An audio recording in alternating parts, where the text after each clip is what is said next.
சுவைக்குக் நேயர்களுக்கு வணக்கம். இன்றைக்கு தான் எங்களுடைய காணொளியை முதல் முறையா பார்க்குறீங்களா?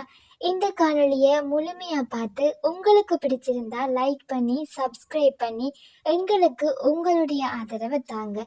இன்றைக்கு இந்த காணொளியில நான் செய்து காட்ட போறது குரக்கன் புட்டு தான். வாங்க காணொளி மூலம் குரக்கன் புட்டு எப்படி செய்யறதுன்றதை பார்ப்போம். முதல்ல நீங்க எத்தனை பேருக்கு தேவையான அளவு புட்டு அவிக்க போறீங்களோ அதற்கேற்ற அளவுல மாவை எடுத்துக்கொள்ளணும். நான் 6-7 பேர் சாப்பிடக்கூடிய அளவுக்கான புட்டுக்கு தேவையான மாவைத்தான் எடுத்திருக்கிறேன். இதுக்கு இந்த காணொளியில காட்டுற பேணியால 3 தடவை மாவு எடுத்திருந்தேன். இது ஒரு 6-7 பேர் சாப்பிடக்கூடிய அளவான புட்டு வரும்.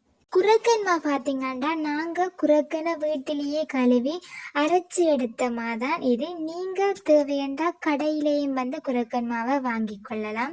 இப்போ குரக்கன் மாவை ஒரு பாத்திரத்தில் போட்டுட்டு நீங்கள் பச்சை தண்ணி விட்டு குழைக்கணும்.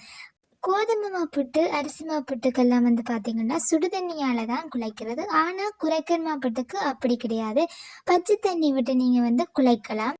தண்ணி விட்டு குழைக்கும் போது நீங்கள் ஒரே அடியாக தண்ணியை விட்டு குழைக்கக்கூடாது. ஏன்னா அது புட்டு பதத்துக்கு இல்லாமல் குழைஞ்சிட்டு நல்லா தண்ணியாக குழைஞ்சிடும். அதனாலேயே நீங்கள் கொஞ்சம் கொஞ்சம் தண்ணியாக விட்டு தான் குழைக்கணும். அப்போ தான் வடிவாக புட்டுன்ற பதத்துக்கு வரும்.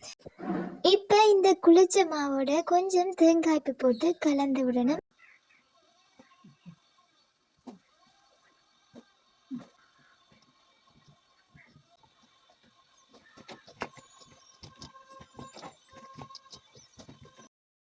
இப்போ நீத்து பெட்டியில் போட்டு புட்டை கொஞ்ச நேரம் அவிய விடணும்.